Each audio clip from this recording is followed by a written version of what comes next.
Well, welcome everyone. Good morning. And welcome back to our webinar today. This is the final session in our search engine optimization series that we've been doing for the last several weeks. Today, we're going to talk about how to write website content that ranks and resonates. I'm Jen Dobransky, and I'm a business advisor with the Maine Small Business Development Center. This webinar is a partnership between our organization, Maine SBDC, and WanderWeb.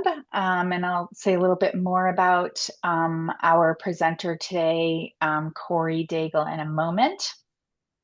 Over the past 3 sessions, we've explored, or over the past 2 sessions and today, we've explored how small business owners and DIY web designers can use search engine optimizations to strengthen their online presence. Today, we're focused on perhaps one of the most important parts of SEO, which is writing website content that not only performs well in the search engines, but also connects to real people. So our first 2 sessions in the series are up and on our YouTube channel. So check those out if you haven't done so already, or if you missed them, you can check them out. A couple of housekeeping points. Again, thanks again for being here. We are recording our session today, and the slide deck will be shared with you shortly. So you can keep an eye on your inbox for that. We will also post the recording up on our YouTube channel. So check that out if you want to review. For those of you who are kind of new to the Maine SBDC, our mission is to help small businesses in Maine start, grow, and succeed. And we do that through these webinars and trainings such as what you're seeing here today. We also offer free and confidential one-on-one business advising. So if you have questions about that or our services, or have questions about the webinar today, please, my website, my email address is up there on the screen. So please feel free to shoot me an email with any follow-up questions about anything. And again, we're here to support you and encourage you to ask questions, put your questions in the chat if you have those. We will have some time at the end as well for questions. We are thrilled to have Corey Daigle here, who's the founder and CEO of WanderWeb, which is a Maine-based boutique agency that has been helping businesses grow through SEO-first website design since 2019. I think I got that date right.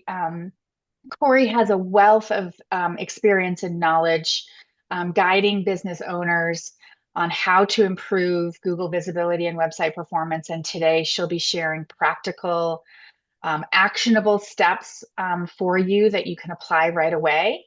Again, thank you for joining us. We encourage you to participate again, ask questions, use the chat, make the most of this opportunity to learn from our expert, Corey. So with that, I will turn it over to you, and Corey, and you can dig in.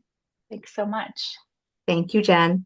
Good morning, everybody. I'm Corey. Like Jen said, I founded WanderWeb in 2019, and we specialize in websites and search optimization for small to mid-sized businesses that depend on local customers and traffic. When I started my business in 2019, I did it with help from the Small Business Development Center. And with that in mind, I love to give back, and SBDC is very near and dear to my heart. I also served for 2 years during COVID. I was a digital marketing advisor with Maine SBDC and got to work with a lot of the advisors and around 200 SBDC clients directly, which was a great gift. Our mission at WanderWeb is to help businesses grow. So giving presentations like this at no cost is one of the ways that we give back. So let's just get right into it. Today, we're going to be talking about copywriting, writing content that appeals to customers and search engines.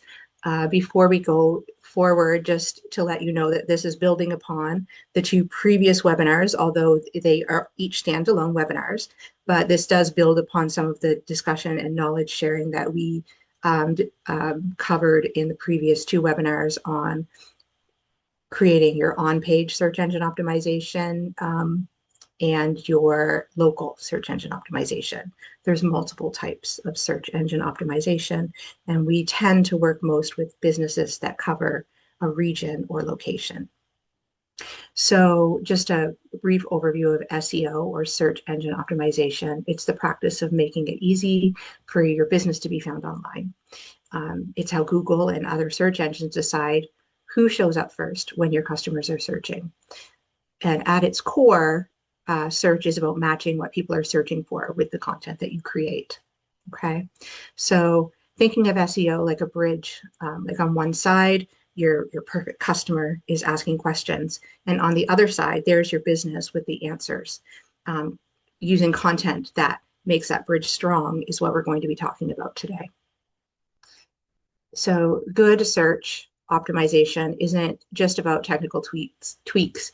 It's the quality content that speaks to your customer. And without content, search engine optimization doesn't work, because the way Google and other search engines work are like a librarian. And the books on the shelves are the websites and the content that you create in your business. So your search engines are searching the words, images, and context about what your business does, not just on your website. Your website is not the only thing that you need to think about for search engine optimization, because today, I like to say, it's search everywhere optimization. People are searching on social media channels, they're searching on AI, learn language model engines, as well as traditional search engines. So we're going to talk today about some of the ways that you can spread your messaging in a way that appeals to all of these places. So when we talk about SEO, we're talking about typically 3 layers. And I think of search engine optimization now instead of search engines. I think search everywhere. SEO is search everywhere optimization. So we're thinking about your website, making your website pages readable and useful. And we talked about that in the first week. Another way is local, helping nearby customers find you. And we talked about that in the second session. This is the third session where we're talking about optimizing content by creating blogs, FAQs, and other guides that build trust, but to get your brand visible and recognized as the authority that you are. I do tend to speak quickly, so if I do sort of jump over something that you have more questions about, or I say it in a way that doesn't make sense or resonate, please let me know, because there's 1,000 different ways I can say different things in order to get the message across. But if I do tend to breeze over something that you would like to go deeper into, please use the chat and we'll get to the questions. And also at the end of this presentation, have an opportunity for you to ask questions specific to your business. So copywriting is so important. It's probably, in my opinion, and in the opinion of many, probably most marketers, the most important strategy in marketing your business. It's how you turn someone who finds you and gives you attention into action. And it's the words that inspire someone to call, click, or buy. The messaging that you use in your written content can be used in 1,000 different ways, but also verbally, right? So strong content and copy builds trust and credibility and shows customers that you understand their needs and can provide a solution. Search engines themselves rely on words. So we talked about how, in that first session that we did, how Google sort of eats up all the words and keeps them in a master library, and then decides what answers to give based upon the query or the question someone types in when they're asking the internet for information. So good copywriting or content makes your content not just readable, but engaging and persuasive. The most important thing that you can do in any business is understand your customer, right? So search optimization and content only work if you know who you're talking to. You really need to target and specifically pinpoint that audience that you're speaking to, or that exact person or persona. Understanding the pain points that they're suffering or struggling with, the goals that they're trying to achieve, and the exact words that they would like to hear when searching is part of understanding your customer. So the more you know your audience, the easier it becomes to create content that feels written just for them because you're speaking to them. So think less about what you want to say.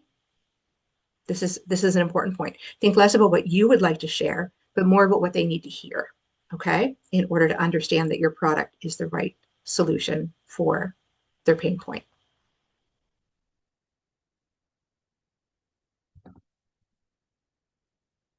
That starts with keywords and queries that people type into search engines. So keywords are simply the words and questions that your customers type into Google or other search engines. It's as simple as that. So there are multiple types of keywords. There's short ones like that would equal a very broad search. And an example of that would be if someone typed in bakery, right? It's really non-specific. You know, you're going to get information about bakery, but you may get information about anything to do with a bakery, right? So those long tail, more specific key phrases with specific intent are much more impactful if you're writing for those. So instead of bakery, you may want to target something like wedding cakes in Portland, Maine. That's a much more specific keyword cluster that your customers, if you were a bakery that did wedding cakes, would be searching for. And they would be more likely to find you if you used wedding cakes in Portland, Maine, which is what you do and where you do it, right? The problem that you solve, weddings, right? Then bakery. So using the right mix of keywords can really help you meet your customers at different stages in their search. And we're going to talk about the stages of search and how you meet them in the different stages and what kind of information you need to provide when people are in different phases in your sales funnel. So thinking of keywords as a map that guides your customers from their search to your content is really helpful. Going back to, instead of bakery, using the term wedding cakes in Portland, Maine. Much more intent in that search than there would be bakery.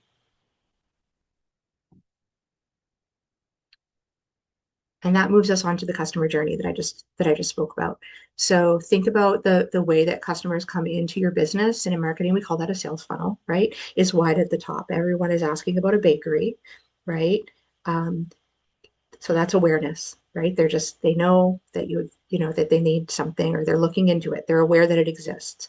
This next phase, and there's multiple different names you can call this, but the next phase is consideration. So the customers are really looking for something, a specific solution. So they know they've got a problem and they know they're trying to solve it, right?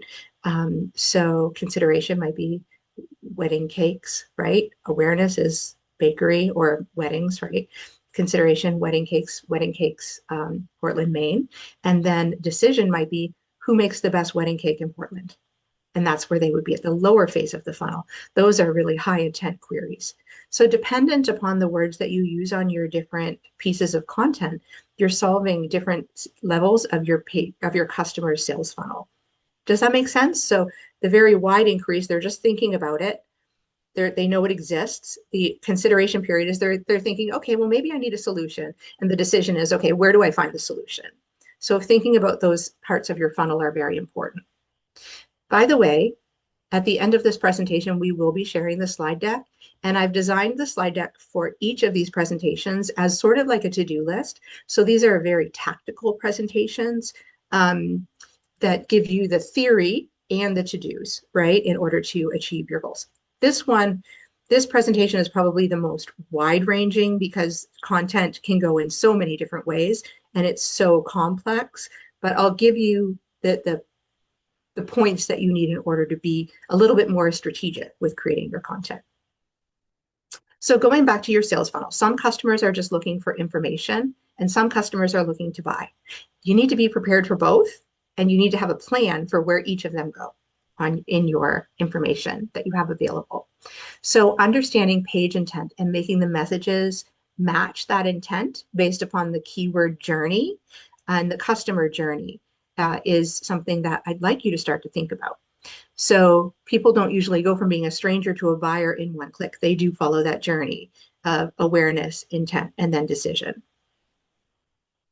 So different keywords match different phases of that funnel. So right now, what I'd like you to do is just take a minute and think about when in your business, when someone is aware, right, that it exists, what kind of things would they be looking for? When they're considering or they know that they've got a problem that they need to solve, what kind of things would they be looking for? And when they're ready to buy, what kind of things would they be looking for information and the keywords that they would use in their search?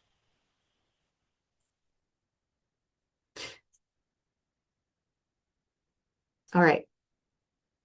So I'll give you some examples. In the early stage of just the awareness is they might be searching for something. If I were in my business, it would be how long does search engine optimization take? Or how long does search optimization take, right? That might be like aware. They're at the very top of the funnel. They're just sort of looking, they're learning about it, figuring out if it's something that they need. The middle stage is where they start to think, okay, now I need to consider and maybe compare some options. So they might then search best SEO agency in Maine. All right. So they've gone to just gathering information to looking for options, right? And the final stage might be, I want to book a SEO consultation. So those are the three sort of phases that you take your customers through. And you're not asking your customer at the top of the funnel at the awareness phase to book an SEO consultation. They don't know that they need SEO yet. They're just learning about what SEO is, right?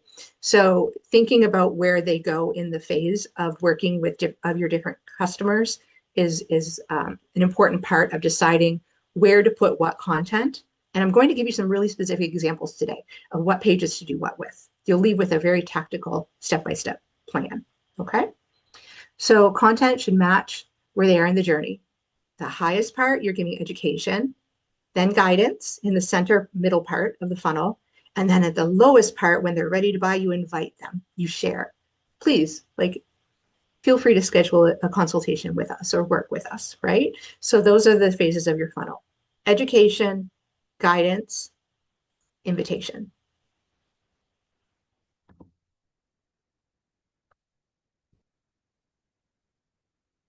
When it comes to writing content, I do see some pretty common opportunities.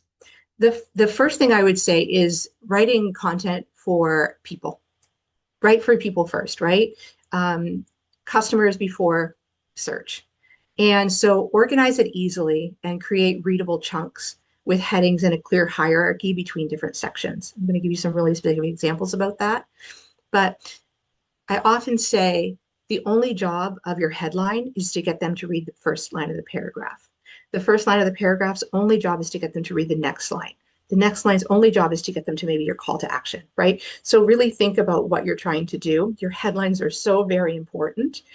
So making them intriguing and encouraging readers to read the paragraphs is something that I'd like you to start to think about. So something that you can do in your content to make it a little bit more compelling is think about the way that the people read online. So we're going to talk about some of the things that you can do, like using bold and italics. We'll talk about lists and list theory, which is an actual marketing theory that we have about how we write a list, how to use bullets, and then optimize a little bit for Google too. And I beg you, please don't be boring. Make your content fun. Make it a little bit exciting. Make it funny. There's rarely a situation where academic writing is the thing that you should have on your digital marketing content or any of your marketing content. So in almost every situation, conversational style is where you need to be. All right. And there's a very, very easy way to make sure your content is conversational. Does anyone know what it is? If you were to do one thing, read it out loud. So if you read your content out loud, what you've written, and it doesn't sound like something that you would say, you need to continue to edit. All right. Just read it out loud. And if you read it to your friend, and if your friend's like, that doesn't sound like you, then you miss the mark a little bit. Okay. I often also get asked, what's the right length for content? How long should my blog be? That's a question I get all the time. How long should my homepage be? And my answer is, what does your customer want? Right? If your customer and they're at a phase in the journey where they're going to want a lot of information, then absolutely create a really long page that people will scroll down to and read and follow through on your call to action, whatever it is, whether it's to book a call or learn more, right? Your content should be long enough, but no longer than your customers want. Some customers want a lot of information. Your customers may not. And so you're writing the exact right content for that customer. Our blogs at WanderWeb, we know our customers really well. Our content for blogs in particular don't tend to be much longer than 600 words, which is relatively a short blog. You'll see your blogs need to be 1,500 words or 3,000 words to rank. Well, think strategically. That's an overarching recommendation, but what does your customer want, right? Our customers want small bite-sized pieces. If we were to give a whole workbook on how to do SEO at one time, we'd lose them immediately, right? So we do bite-sized tips.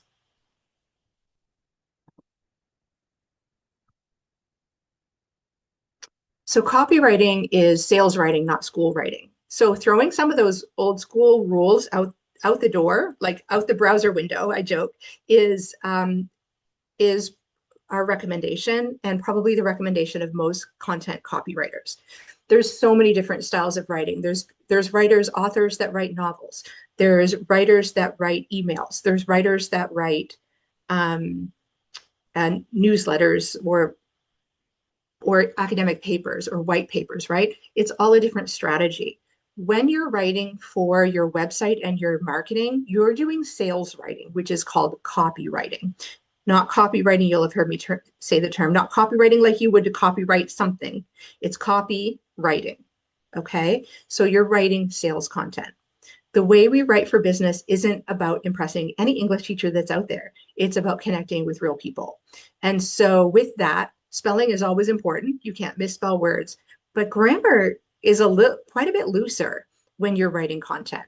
So spelling mistakes will look sloppy, but grammar rules, you can kind of play with them. So writing in fragments, cutting off sentences mid-sentence and breaking the line up to go into the next line, using prepositions at the end of a sentence or contractions so that you don't sound like a robot, is more how you would normally speak, right? You would emphasize parts of a sentence. So you want to do that in your writing as well in your digital content.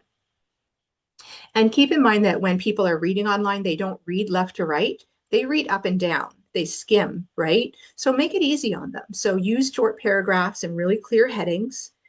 Bullet points and lots of white space are very, very important in online content. And if your sentence has 5 commas, it probably should be 2 sentences, right? So shorter sentences, your paragraph should be 2 to 3 sentences long, maybe 4 at the most. Keep it easy, make it skimmable. People read down and not across when they're looking online. And playing with special effects is a great way to add fun to your content. So you can use bold or italics to highlight your key points. And also bold can make words stand out so they can skim your content and just see the gist of your content. I'm going to give you some examples of what that looks like.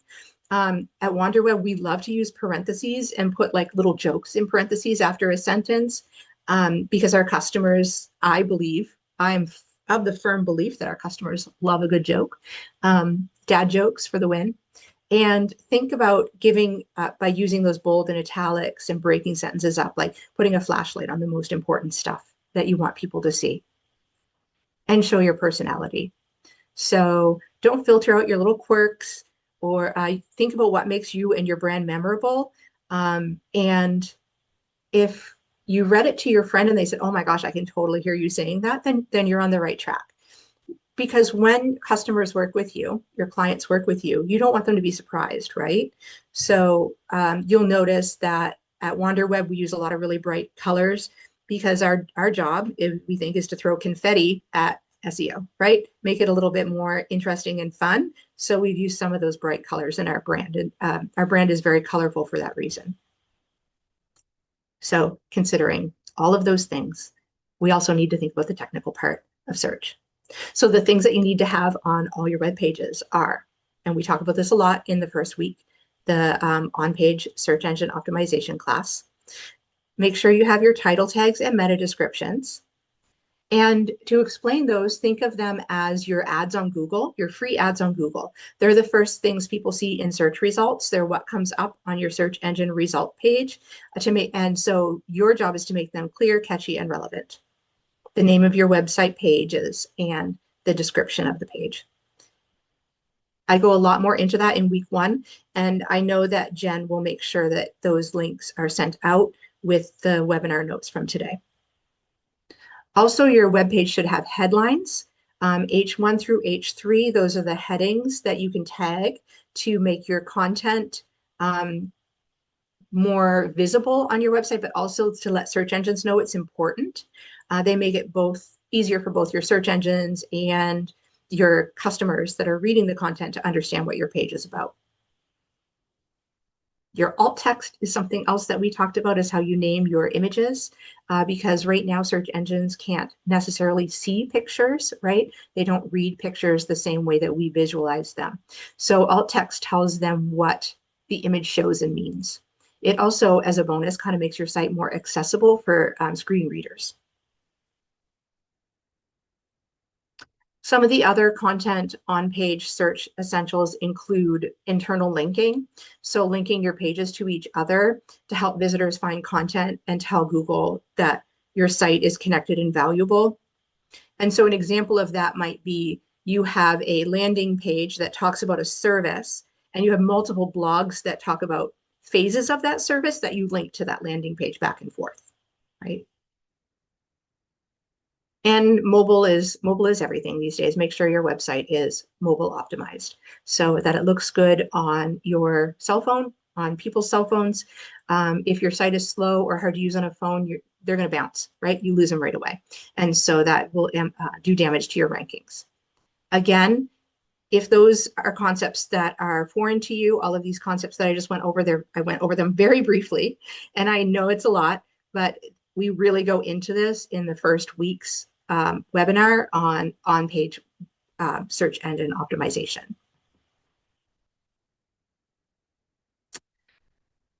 One of the things that makes a good content focused copywriter. So at WanderWeb, we do search engine optimized sales content writing, right?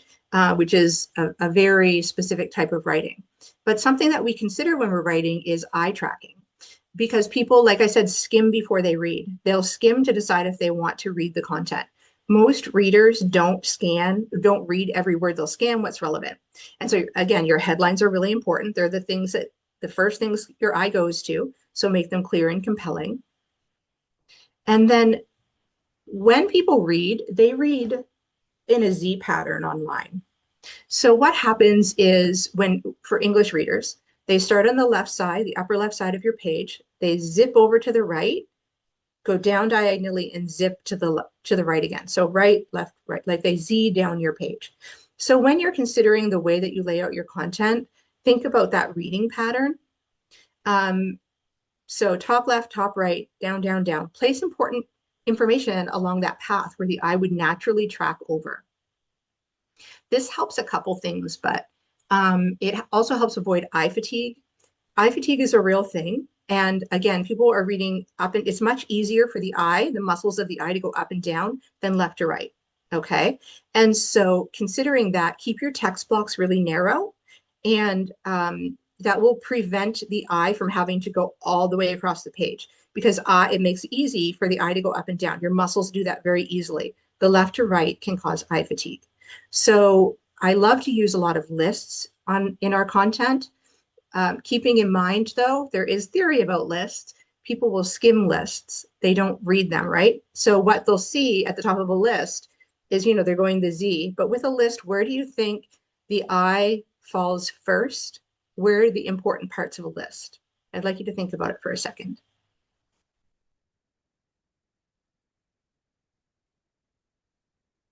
Are you ready for the answer? Can I see some nods? No? Awesome, thanks. So the with lists, they'll look at the first and the last item. Those are the most important parts of your list. They kind of skim over the middle. That's the messy middle, right? So think about when you're listing your services, put maybe your most profitable or high value service at the top or the bottom, right? Instead of stuck in the middle. People will alphabetize things. I understand it. And if it's a really long list, that makes sense. But if it's a short list, think about where you're going to put those things.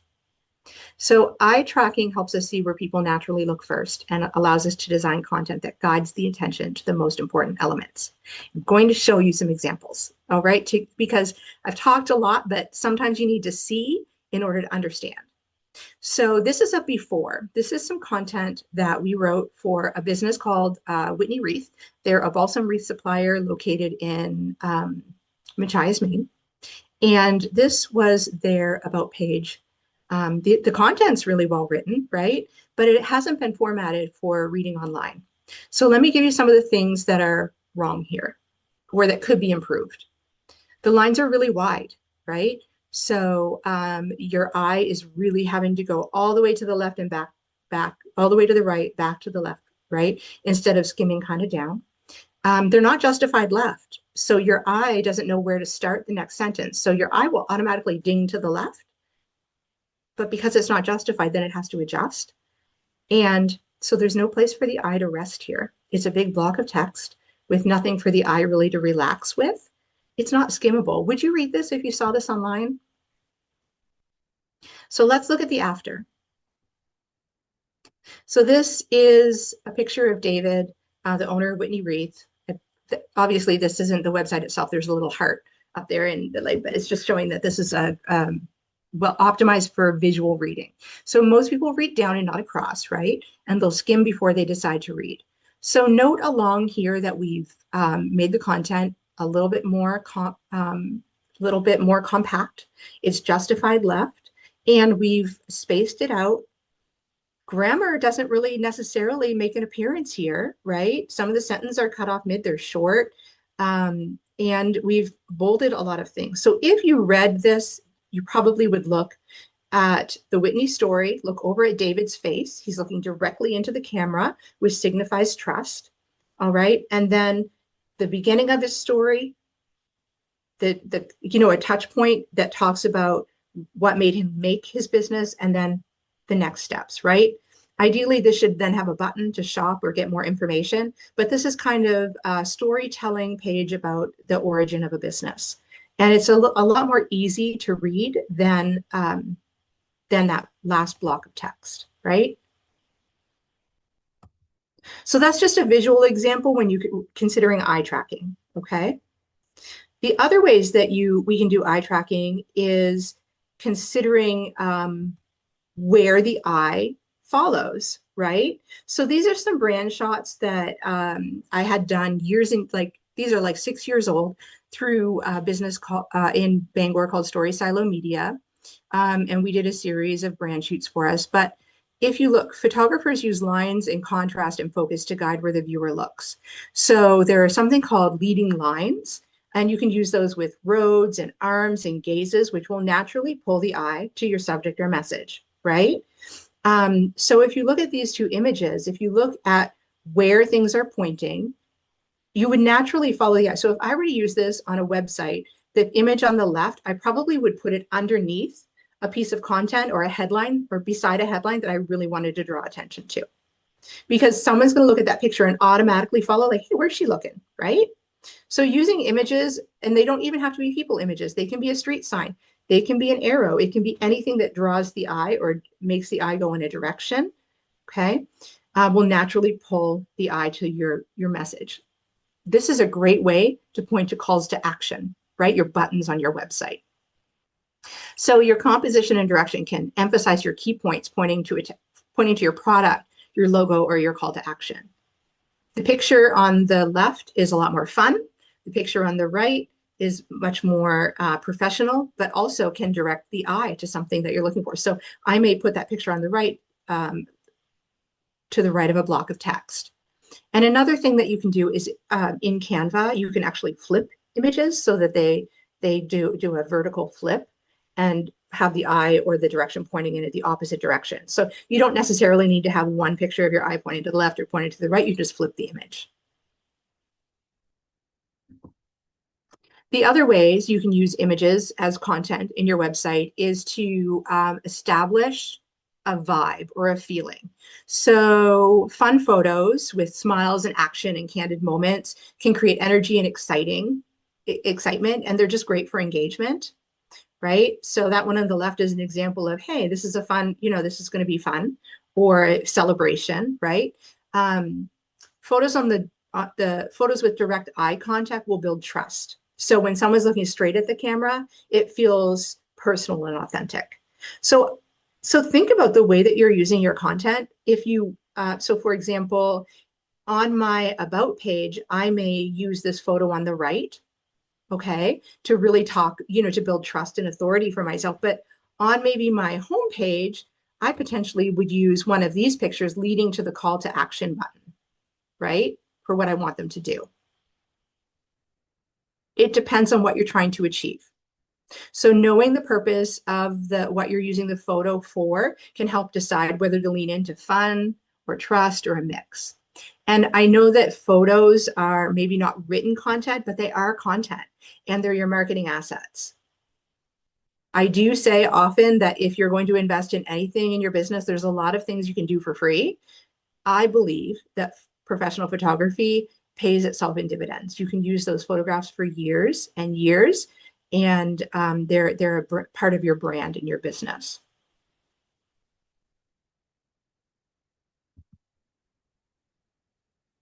So let's get into a little bit more. I've talked a lot about, very high level information and maybe a little bit in the weeds about copywriting and content writing. But let's talk about how we use the different pages using the concepts that we just discussed. Okay. So we've gone over a lot. We've gone over how to use visuals, how to consider eye tracking, how to write content that's fun and not boring, and the words that you should be using at different phases of your buyer journey. So let's now talk about the types of pages and how you use that information that I just shared on your website and in your content.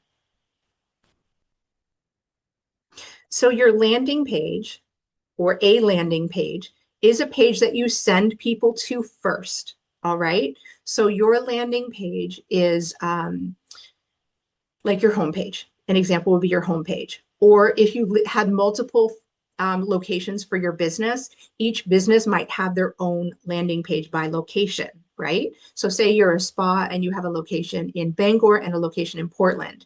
You don't want to send everyone to the Bangor landing page, right? You want to have a landing page for Portland for the Portland people. Okay. So what phase of awareness do you think that your customer is when they go to your landing page most often?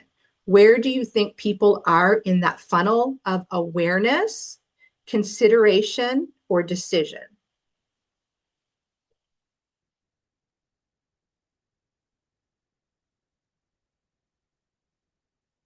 So typically, when people land on your home or landing page, they're at the awareness phase. Okay. So they're often just discovering you and they're looking for options or maybe a solution to their problem. So your goal on your landing page, which is very different than your goal on a more detailed page, is to capture attention, quickly communicate your value, and guide them deeper into your site. Because remember, no one goes from awareness to purchase. It's very rare that they'll go from awareness to purchase the first time that they're looking into something. All right. So this is your first impression and it sets the tone for your brand. So your goal is to focus on keeping your message clear, quickly share your key benefits, and guide your visitors to take whatever action is appropriate for that phase in their business. So what you can do here is your headlines are really important and sharing those high level value propositions that link to your main offers. So are you going to want to be targeting broader keywords here or more detailed keywords? You're at the top of your funnel. We're probably going to go for more of a broader keyword search here. Okay. So be thinking about, Portland bakery, right? Might be a good keyword to focus on at the top of your funnel.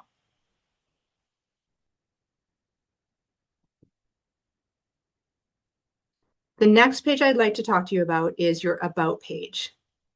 And when your visitors are going to your about page, where are they? Are they at the awareness phase? Are they at the consideration phase, or are they at the decision phase?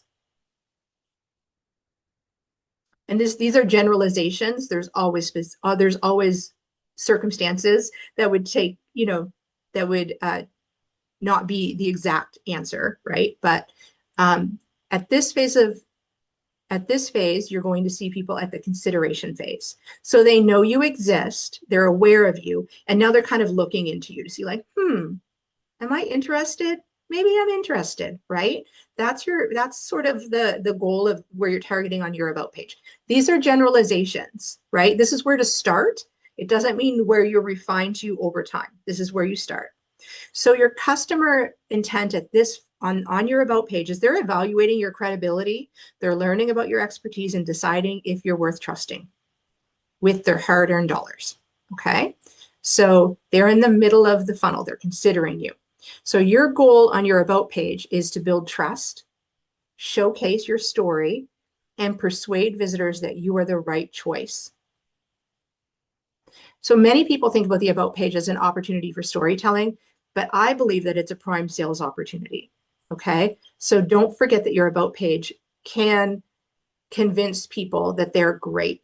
So an example that I like to give, a very specific example, is say you love turtles and rescuing turtles in Key West. Like that is your passion. And you've decided that you're going to donate 5% of your proceeds or your profits to rescuing turtles in Key West. You're not donating that. Your customer's choice to work with you allows for a donation to the turtles in Key West, right? So you're not great for doing that. The customer is great for choosing you because that is a result. Does that make sense? So you're kind of flipping it from I'm so great to you're great to choose me, making the customer the hero. I do have some book recommendations at the end of this that will guide you on how to do that really, really well. So you're showing your expertise and your credibility and why you're the right choice. Include proof points. So this is a great place to put the awards that you've won, the commendations that you've received, testimonials, and feedback from notable clients. Okay. And then include a clear call to action. Don't make people guess at what to do next. All right. They may want to just reach out and meet you at this point. It depends on your customer. You know your customer better than anybody else, right? So don't make people guess what to do next. Give them an opportunity and an invitation. So this about pages help with search by targeted branding and trust related keywords. And so that's where you're kind of going a little bit deeper and using industry links, right, with your commendation and those trust related keywords around when a customer is looking for you.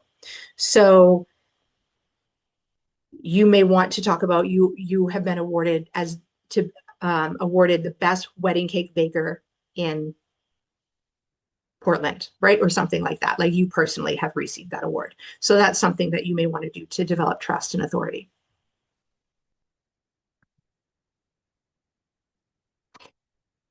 We also have product and sales pages. Okay, so your product pages might be like the baby onesie that you're selling. Your sales page may be the high ticket coaching offer that you provide, right? Where are people when they're digging into these pages of your website? So are they at the awareness phase? Are they at the consideration phase, or are they at the decision phase? Typically, who are you speaking to?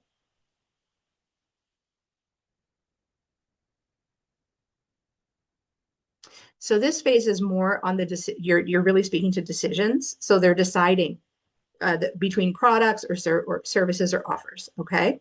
So these customers, when they're on this page, you need to be writing as though they're prepared to act. All right. So they're looking to buy, book, inquire, etc. So your goal on your product and sales pages are to answer questions, highlight the benefits, and remove any barriers to making the sale. These pages are all about conversion and turning your visitors into buyers or leads if you're a service-based business. So highlight the benefits, features. Please share your pricing. There's a lot of discussion around pricing. If you really want to get a lot of people into your funnel and say like your methodology is to get a lot of followers, not a lot of sales, then don't put your prices, right? If that's your strategy. But if your strategy is to book people, it's a good way to attract and repel the right people. Answer common questions here as well. And then also you can use visuals and testimonials and just make it easy for them to do what you want them to do, which is buy or book.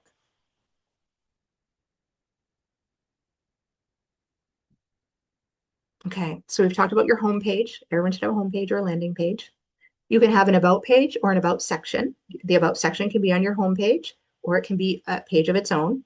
And then product and sales pages. Okay, so product and or sales pages. Next, we're going to talk about local pages. So again, thinking about where people are in the funnel. Are they gathering awareness? Are they at the consideration phase, or are they at the decision phase here when they're on looking at location pages? And a location page, to explain what a location page is say you're a plumber and you serve a region. You serve Bangor, Brewer, Holden, Hamden, and I don't know, Millinocket, right? Say you serve that region. And so you may want to create a page for plumber in Millinocket, plumber in Bangor, plumber in Holden, right? So those are your location pages that if someone is looking from Holden, that they would find the plumber around them because you serve that region. Location pages are great for businesses that serve a region or have multiple locations. And again, that's a topic that we really dove into in the first week's on-page SEO webinar. So people coming to these pages are in between sort of the consideration and the decision phase. So they're at the lower end of the funnel. They're not necessarily making a decision. They may still be thinking about it. So the customer is searching for nearby providers or solutions, and they want convenience, reliability, and proof that you serve the area. So the way you can do that is include specific content around that location, maps, hours, contact info, things like that, and help make it easy for them to find and trust you by putting those things, as well as like some reviews from local people, right? And at this phase, this is where you can use keywords that are specific to region. So we talked about HVAC. So this might be a Portland, Maine HVAC service page, right? But you could also have a Bangor, Maine HVAC service page. And then include reviews and local backlinks to improve your credibility. So there may be, like, for example, if it's a physical location, where do I park, right? And you would give a specific answer for that location about where they park, or how long to get to me in Bangor, right? Those might be questions that you answer specific to that region on your location page. These are great for people that cover regions or locations. If you're an online business, that may not be the best technique or strategy to use for your business. This is more for people that have physical regions that they're covering.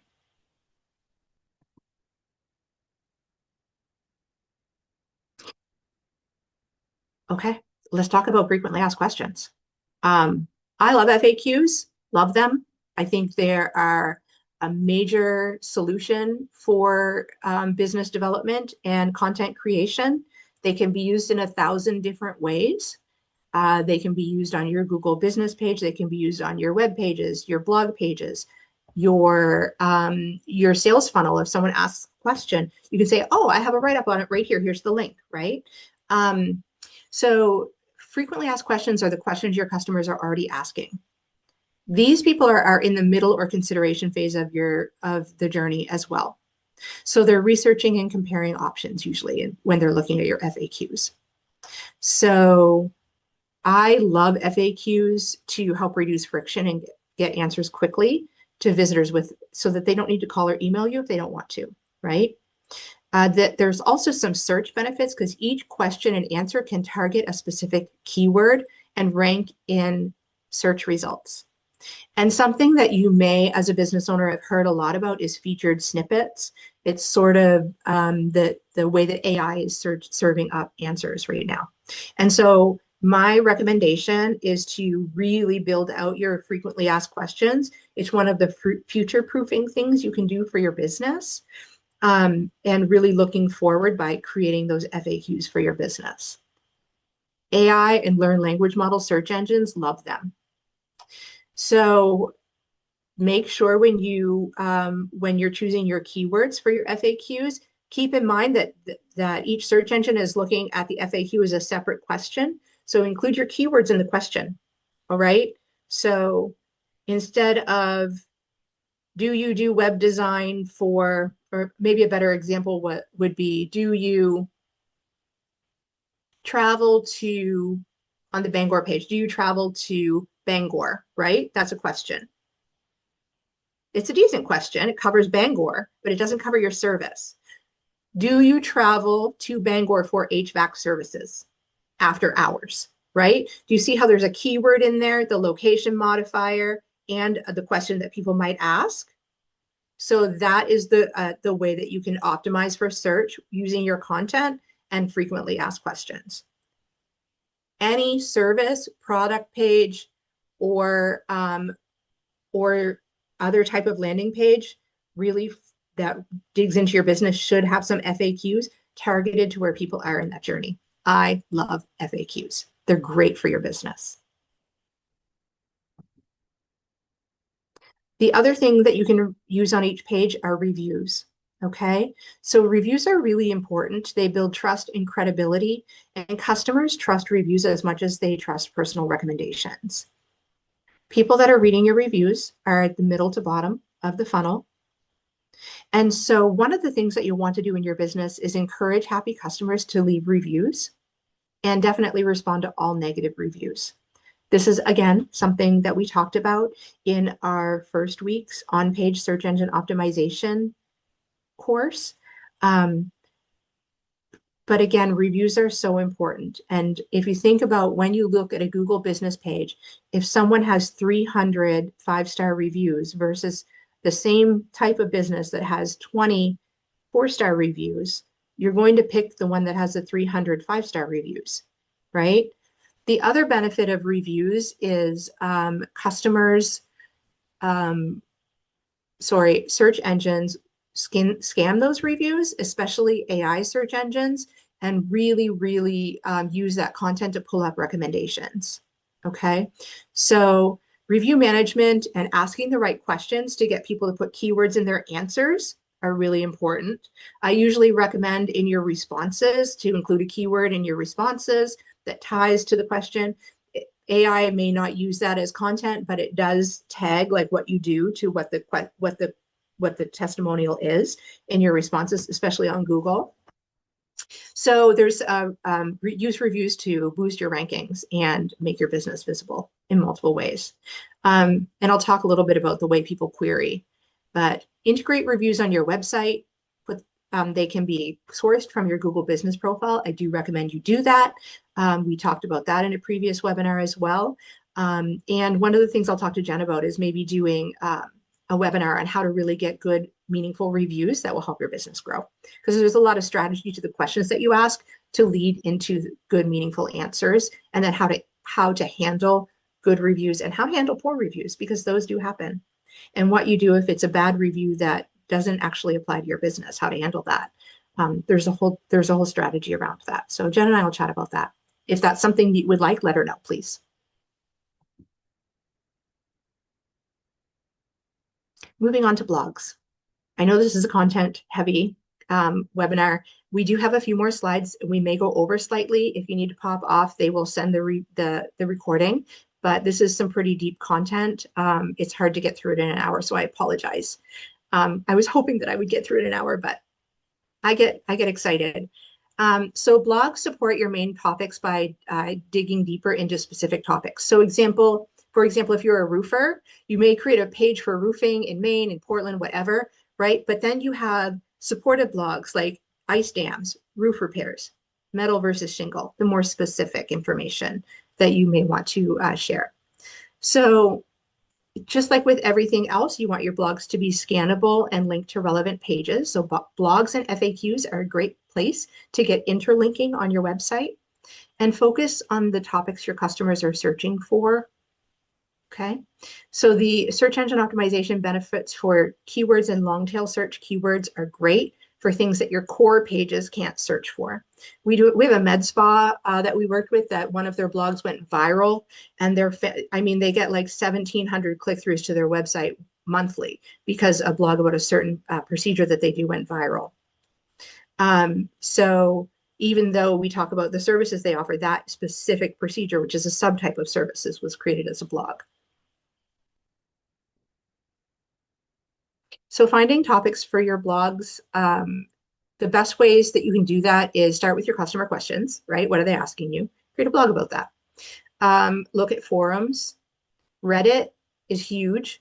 AI search engines love Reddit. So if you're creating content, share it to Reddit or answer questions about things on Reddit, and then look at the content that people are asking about your service or product in general and create answers to that on your website. There's also industry specific forums for your industry. Like if you're a wedding vendor, you may want to be on the Knot or something like that. Also on Google, you can look at people also ask. So if you were to type in something into the search engine, when you get results, scroll all the way down to the bottom. I love to do this and just see what else people looked for when they looked for your keyword bundle. You can look at your competitors' blogs and see what topics are getting engagement and do it better. Okay. And your competitors don't have to be, let me point out that your competitors aren't necessarily your local competitors, right? You can look at what's resonating in another city or town. So when I'm looking for keyword studies in, say, Maine, I might look at Portland, Oregon, just to see like, hey, what's working out there? It's far away, but let's see what's resonating there. And then show your expertise in these blogs, educate, solve problems, and make them easy to share.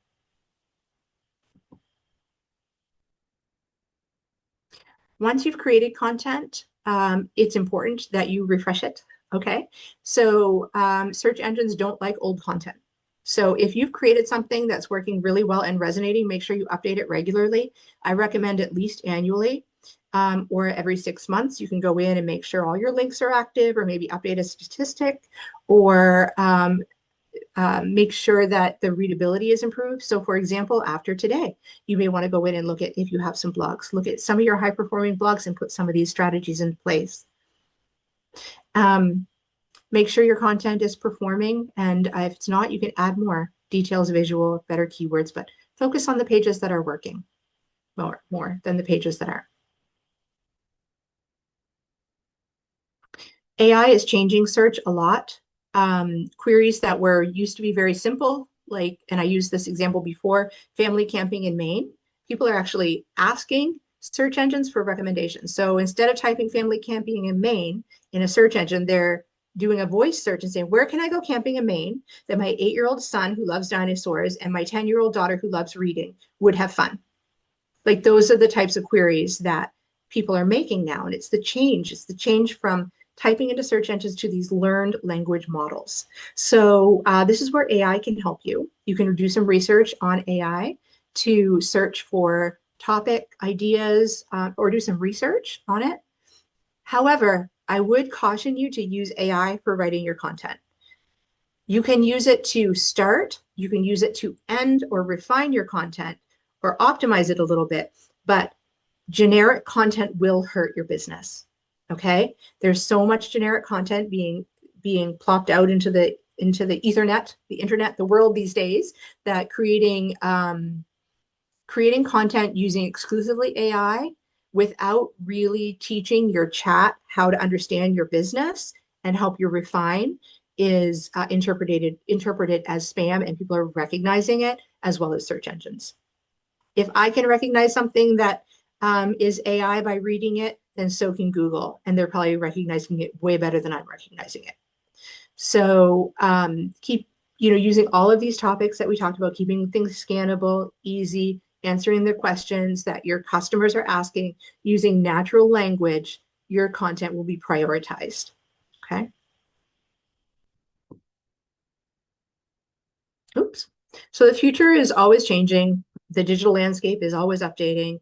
Um, Search trends have changed. Like I talked about, the way that people are searching. AI has changed the game completely. So future proofing, I would recommend you create content that lasts. Creating content that I call evergreen, which means that it always is good for you and your clients, right?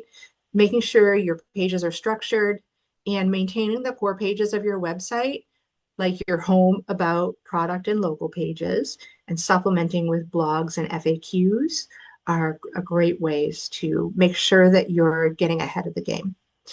Focusing on building trust and authority over time so you stay visible, even through change, is important. I'm going to quickly skim over some copy formulas. If you're really not sure how to write a page, this formula works. I like it. It's simple. It's called PASTOR. It's like a recipe for writing. So you start with your problem by identifying your customer's pain point, make it relatable and show you understand the struggle. Then you amplify or agitate that problem, which is by talking about the consequences of not doing something. This is a great blog format, by the way. Help the reader feel the impact so they know that they need a solution, right? Then you share a story or a case study. A case study is a great way to also share your content and expertise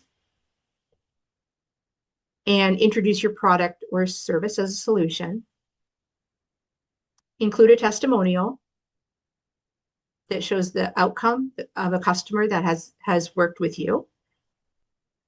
And then you present your offer as an option, like here's where you buy, okay? Highlight your value and any bonuses, and then look for a response is your call to action, okay? Tell the reader what to do. If you're just getting started with writing content, and every business owner it should be writing content, my recommendation is these two books. They're both, I believe, free on Kindle Unlimited. I know budgets are tight for all of us these days. The first is Building a Story Brand. And this talks about how to create messaging that resonates. Love that book. It's just an easy read, but it will get you thinking about how to create messaging. And the next book that I recommend is Copy That Sells by Ray Edwards. This is more of a tactical thing about like how you write bullets, how you write lists, how you write an email that will convert, like how to use a PS for conversion. So this is much more tactical. The first book is really about the idea of creating your brand, and the second book, Copy That Sells, is about how to actually write the content. They're great books. I buy them for every staff member at WanderWeb. When I was in SBDC, working with SBDC, I recommended these books regularly. The other thing that I do like to recommend is your content. Once you've created it, it's yours, and you should use it like you would any other asset in your business. So that means that you don't just use it, create it once, and then leave it and never touch it again. That means that you can take that content and repurpose it as your newsletter. You can use that content and send it out in social media snippets and do micro content that goes to social media that leads back to your blog. You can do a video about it. You can create a freebie. You can share the content to your Google business profile. There's so many ways that you can repurpose your content. Once you've created your content, that is an asset in your business, and you should use it over and over again. We use a content syndication strategy at WanderWeb for our clients and ourselves. And so what we do is we create a weekly blog, which is a tip. Send that out as an email and a micro content as a small, like, here's what you should do this week. And I invite you to subscribe. If you like, there's a QR code on the screen. You would get a weekly email at 6:30 in the morning every Monday that gives you a quick tip that you could do that week. There's an opportunity to dig into the blog that talks a little bit more about it, but I would invite you to do that. And it's a 52-week sequence. And at the end of the sequence, if you followed all the steps, you'll be in a good place. You'll be in a place that you weren't in today, right? in about 10 minutes a week. So I do recommend that if you're interested, that you take advantage of this bonus. It's not intended to um, it's not a sales funnel for us. It's a mission funnel. We become thought leaders by educating here at WanderWeb, and so I would love to share it with you if it's something you're interested in. It helps us meet our mission to help businesses grow. If you have any questions, you can certainly email me. But Jen Dobransky is a great connection, and she and I have had coffee together, and she blew me away with her knowledge. So I think very, very highly of her. Jen and I have worked together in many different ways over the years, and I'm so happy to be working with her today. So please don't hesitate to reach out to her for her advising services, or if she needs to recommend someone to you from within her network. She's a wonderful resource, and I can't say enough great things about her. So here is how you would sign up for advising through Small Business Development Center, or you can reach out to Jen directly. I know we're over. I'm happy to stay for a couple more minutes if you all have questions.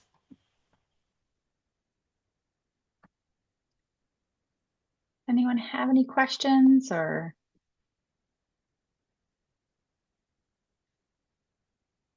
This was Thanks. Thanks, awesome. Cornelia. Yeah, this was awesome. Thank you so much, Corey, and thank you all for being here. Please follow up with questions. Again, I know we're over a little bit, so we want to be respectful of your time. But if you have questions, please let us know. Huge thank you to you, Corey. Thank you so much for sharing your expertise with us over the last 3 weeks.